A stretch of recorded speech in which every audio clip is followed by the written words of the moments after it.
Ok សួស្តីបងប្អូនទាំងអស់គ្នានៅក្នុងវីដេអូនេះយើងនឹងចាប់ផ្ដើមរៀនជាមួយគ្នានៅក្នុងវគ្គសរសេរកូដឬក៏វគ្គបង្កើត App Developer ដែលខ្ញុំប្រើជា Android Studio បាទខ្ញុំបានដំឡើងកម្មវិធី Android Studio នេះហើយប៉ុន្តែខ្ញុំនឹងបង្ហាញបងប្អូនទាំងអំពីរបៀបដំឡើង Android Studio វាមិនមែនជាការលំបាកក្នុងការដំឡើងនោះទេដោយសារកម្មវិធីនេះមិនមែនជាកម្មវិធីដែលមាន license ឬក៏កម្មវិធីដែលត្រូវការ crack ឬក៏ត្រូវការធ្វើអ្វីណាមួយដែលយើងពិបាកដំឡើងនោះទេអូខេអញ្ចឹងខ្ញុំមានហើយប៉ុន្តែខ្ញុំនឹងប្រាប់របៀបដំឡើងជំហានទី1បងប្អូនទាំងនេះចូលទៅក្នុង browser Google ឬក៏ Chrome យើងវាយពាក្យថា Android Studio download ហើយយើងយក first link មកគឺជា download now Android Studio download អូខេបងប្អូនចុច click ទៅលើហ្នឹង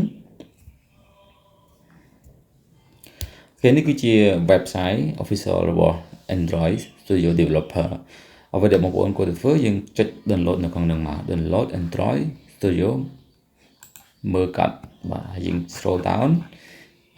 I have read and agree with the above term and conditions បាទបន្ទាប់មកយើងចុច download មកហើយវានឹង download នៅលើនេះបាទវាមានធំដែរជាង 1G ប៉ុន្តែដោយសារខ្ញុំ download ម្ដងហើយខ្ញុំតម្លើងហើយខ្ញុំអត់ត្រូវការ download ទេហើយនៅពេលដែលបងប្អូន download បានហើយបងប្អូនគ្រាន់តែ open file នឹងមកហើយធ្វើតាម step របស់វាមកយើងអត់ត្រូវការប្រឡង step ណាមួយនោះទេអូខេខ្ញុំគ្រាន់តែខ្វែងចោលដោយសារ download រួចហើយអូខេខ្ញុំខ្វែងចោលហើយខ្ញុំអត់ត្រូវការ download វាទេគឺបន្ទាប់មកគឺជំហានទី2ដែលយើងត្រូវតែធ្វើយើងទៅ tab មួយទៀតក្នុង tab ថ្មីនេះគឺខ្ញុំចូលទៅក្នុង download JavaScript បាទពីព្រោះនៅក្នុងពេលដែលយើងសរសេរកូដនៅក្នុង Android Studio គឺយើងត្រូវការភាសាគឺភាសាកូដសម្រាប់ខ្ញុំគឺខ្ញុំប្រើភាសា Java អញ្ចឹងនៅក្នុងភាសា Java ហ្នឹងគឺបងប្អូនអាចចូលទៅក្នុង Oracle Java download បាទ Java download អូខេលើគេហ្នឹង click លើក្រុមហ៊ុនរបស់ Oracle ជាក្រុមហ៊ុនរបស់ Java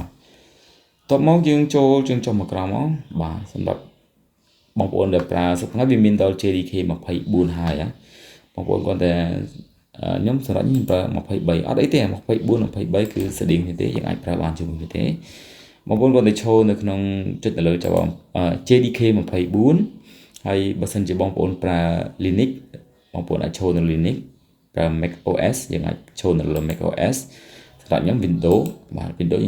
ចុចទៅលើនឹងមកហើយតែយើងគួរ download មួយណាបើវាច្រើនអញ្ចឹងបាទទាំង4នេះគឺវាស្តៀងគ្នាទេប៉ុន្តែខ្ញុំសូមឲ្យអ្នកនរស្វែងរកពាក្យថា installer បាទ installer មួយនេះ x24 មិន x ទេគុណ24 installer អញ្ចឹងយើងចូលលើនឹងមកហើយ download នេះចុចទៅលើនឹងមកវានឹង download ឲ្យយើងហើយបាទ download បែបនេះដូចគ្នាដែរខ្ញុំមាន download ហើយខ្ញុំនឹងលុបវាចោលអូខេអញ្ចឹងធ្វើម៉េចទៅយើងអាចដឹងថា download Java នៅក្នុង computer របស់យើងបានបងប្អូនអាចចុច Control S ឬក៏ Windows S ឬក៏ Windows ដើម្បី search រកពាក្យថា CMD បាទ CMD បើយើងបើកមក command prompt ឬក៏ CMD ហ្នឹងអូខេនៅក្នុង CMD ហ្នឹងគឺខ្ញុំនឹងវាយពាក្យមួយគឺ Java tray មួយហើយដាក់ version tray មួយគឺដាក់ versions បាទអញ្ចឹងយើងនឹងឃើញថា Java យើងមាន version បែបនេះតែក្នុងករណីដែលបងប្អូនអត់ទាន់តម្លើងហើយអត់ទាន់មានវានឹង load error នៅកន្លែងនេះអញ្ចឹងដើម្បីតម្លើងបានពេលដែលយើងតម្លើង Java ដែលយើង download បាញ់ហើយយើងអាចចូលទៅក្នុង folder មួយនេះ folder try C របស់យើងបាទ try C គឺនៅក្នុង program files បើឲ្យមកហើយស្វែងរកពាក្យ Java អូខេ Java នេះអញ្ចឹងខ្ញុំប្រើ JDK 23មែនទេអញ្ចឹងយើងបើកមកអូខេនៅក្នុងនេះគឺយើងគ្រាន់តែ copy អាហ្នឹងមក copy អា link ហ្នឹងឥឡូវហ្នឹងខ្ញុំ copy ហើយយើង search ម្ដងទៀតគឺ Windows OS ហើយយើង search ពាក្យថា environment បាទ edit the system environment បើកវាមកចូលនៅក្នុងនេះគឺយើងចូលទៅក្នុង environment variable បាទបន្ទាប់មកគឺអ្វីដែលយើងគួរតែធ្វើគឺយើងមើលខាងក្រោមបាទយើងមើល system variable យើងអត់ select នៅលើ user variable ទេ system variable នេះគឺយើងយកពាក្យ new ហើយយើងគ្រាន់តែ select name របស់យើងយកពាក្យថា Java ដាក់សតូចក៏បានធំក៏បានដាក់សធំស្រួលជាងអូខេ Java 3 មួយដាក់ home អូខេ Java home ហើយខ្ញុំចុច paste link នៅលើហ្នឹង paste link ដែលយើង copy មិញហ្នឹង paste location ដែលយើង copy មិញហ្នឹងនៅលើហ្នឹងហើយចុច OK មកប៉ុន្តែដោយសារខ្ញុំមានហើយបាទខ្ញុំមាននៅកន្លែងហ្នឹងហើយបាទខ្ញុំបានដាក់រួចហើយចឹងខ្ញុំគាត់ចុច OK មកអញ្ចឹងបងប្អូនពេលដែលចុច OK ហើយយើងអាចទៅ check មើលម្ដងទៀតអំពីJava version របស់យើងបើមិញមក Java 3 version អូខេយើងនឹងឃើញ version របស់យើងគឺ version 23អូខេមានតែប៉ុណ្្នឹងទេបន្ទាប់មកគឺយើងអាចបើកប្រើបានហើយយើងចូលទៅបើក Android Studio របស់យើងបាទខ្ញុំបើកមកគឺវាចេញបែបនេះមែនទេអញ្ចឹងជំហានដំបូងគឺខ្ញុំត្រូវមករៀនមកអំពីរបៀបបង្កើត new project សិនអូខេយើងអាចបើក new project អូខេនៅក្នុង new project នេះគឺខ្ញុំសម្រាប់ការបង្រៀនខ្ញុំយកempty activity បាទ empty activity ហើយខ្ញុំចុច next ហើយយើងដាក់ឈ្មោះ application មកឈ្មោះ app របស់យើងហ្នឹងបាទឈ្មោះ app របស់យើងហើយខ្ញុំដាក់ថា lecture អូខេ lecture 1ហើយទៀតទៅនឹង package name បាទកន្លែង package name គឺវាដូចជា website ឬក៏គេហៅថា domain name របស់យើងដែរហើយខ្ញុំនឹងបញ្យល់កន្លែងហ្នឹងពេលដែលយើងចូលទៅក្នុង play.google.com បាទ play.google.com យើងនឹងឃើញទម្រង់បែបនេះដូចជា app មួយអញ្ចឹងបើអូខេបាទពេលដែលយើងឈរនៅលើ app ណាមួយបាទដូចជាឧទាហរណ៍ខ្ញុំចូលទៅ game មួយនេះចុះបាទយើងនឹងឃើញ package name របស់ app នេះឬក៏ហៅ domain name គឺនៅខាងលើនេះ ID គឺគេហៅថា ID ហ្នឹងកន្លែងនេះគឺគេដាក់គេ com city រហូតដល់កន្លែងនេះបាទនេះគឺឈ្មោះវាវិញមែនទេបាទសម្រាប់ទាក់ទងនឹង domain name នេះឬក៏ package name ឬក៏ ID name នេះគឺយើងអាចដាក់ជាន់ជាមួយគេបានទេបាទយើងដូចយើងបង្កើត website មួយចឹងយើងអាចធ្វើដូចគ្នាបានទេយើងត្រូវដាក់ឲ្យខុសពីគេអញ្ចឹងវាជាការងារស្រួលទេខុសពីគេគឺយើងត្រូវដាក់ឈ្មោះរបស់យើងឬក៏យើងដាក់របៀបណាក៏បានអូខេចឹងដូចខ្ញុំដាក់ឈ្មោះខ្ញុំអញ្ចឹងឥឡូវខ្ញុំដាក់អញ្ចឹងខ្ញុំដាក់ឧទាហរណ៍ដូចជាខ្មែរ .house ខ្ញុំ dot មួយទៀតមកហើយដាក់ឈ្មោះ app របស់ខ្ញុំដាក់ lecture មកហ្នឹង lecture 1ខ្ញុំដាក់ lecture ក៏បានដែរបាទអញ្ចឹងគឺខ្ញុំដាក់ឈ្មោះបែបហ្នឹងហើយនឹង location របស់ខ្ញុំគឺខ្ញុំដាក់នៅក្នុង Try C user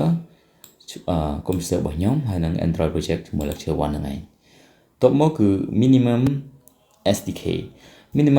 បងប្អូនឃើញនៅពេលដែលយើង select ទាក់ទងនឹងទូរស័ព្ទគឺវាមាន version របស់វា Android version 7.4 អញ្ចឹងទៅមានថាបើសិនជាខ្ញុំ select នៅលើ Android 7.4 នេះសំដៅ 7.0 ហ្នឹងគឺទូរស័ព្ទផ្សេងទៀតគាត់អាច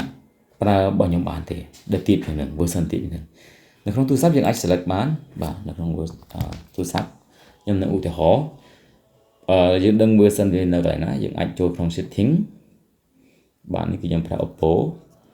នៅក្នុង setting យើងអាចអូសនៅកន្លែងមានពាក្យថា about phone បាទនេះ about phone ចុចលើនឹងមកហើយយើងឃើញថា version នេះ Android version បាទ Android version ហ្នឹងឯងគឺជា version ដែលយើងកំណត់នៅក្នុងAPI របស់យើងអញ្ចឹងពេលដែលយើងដាក់កន្លែងហ្នឹងគឺ Google ឬក៏ Play Store វានឹង recommend របស់យើងថាម៉េចថា 97% នៃ device ប្រើរបស់យើងមិនថា 3% ទៀតក៏អាចប្រើរបស់យើងបានទេជាទូទៅគេប្រើ 4.4 បាទ KitKat version API តែដោយសារនេះអត់មានទេបើខ្ញុំគឺមានត្រឹម 5.0 អញ្ចឹងខ្ញុំយក 5.0 យើងឃើញថាមាន 99% អូខេខ្ញុំយកនេះចុះ API 5.0 មិនថា version 5.0 គឺសប្តាហ៍ថ្ងៃគឺទូរស័ព្ទភាគច្រើនគឺមិនមែនប៉ុណ្ណឹងទេយ៉ាងហោចណាស់ក៏ 7.8.0 ដែរអូខេអញ្ចឹងទាក់ទងនឹង build configuration language គឺខ្ញុំប្រាប់អញ្ចឹងខ្ញុំប្រើ language គឺ Java មែនទេអញ្ចឹងយកនេះមកខ្ញុំយក GUI build Gradle អូខេតមកអ្វីដែលខ្ញុំធ្វើគឺចុច finish មក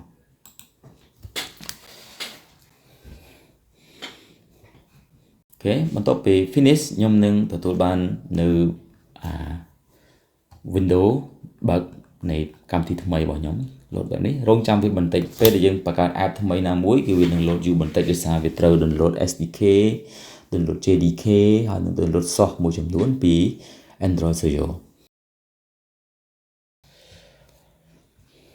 អូខេយើងឃើញថាវា download ជោគជ័យហើយបន្ទាប់មកខ្ញុំនឹង skip មួយនេះចោលហើយបន្ទាប់យើងត្រូវតែតេស្តមើលថាតើ app របស់យើងដំណើរការឬក៏អត់អូខេអញ្ចឹងដើម្បីតេស្តវាបានយើងគ្រាន់តែទៅបង្កើត simulator មួយនៅក្នុងហ្នឹងសម្រាប់ខ្ញុំអត់បង្កើត simulator ទេដោយសារ computer ខ្ញុំវារៀង slow ដែរអញ្ចឹងខ្ញុំនឹងប្រើបញ្ជាប់ទូរស័ព្ទរបស់ខ្ញុំផ្ទាល់តែម្ដង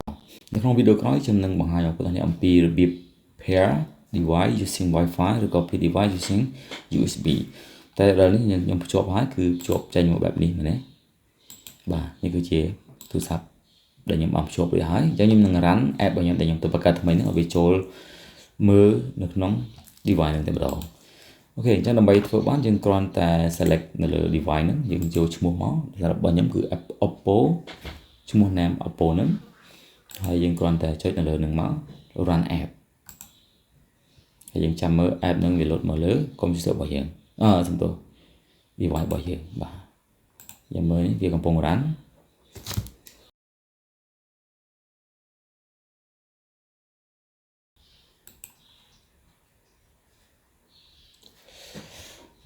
អូខេអញ្ចឹងយើងឃើញថា app របស់យើងគឺវា run បានហើយគឺជា app របស់យើង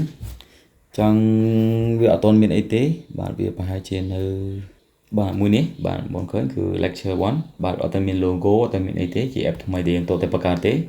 អូខេអញ្ចឹងពេលយើងបើកមកគឺវាមានតែប៉ុណ្ណឹងទេគឺ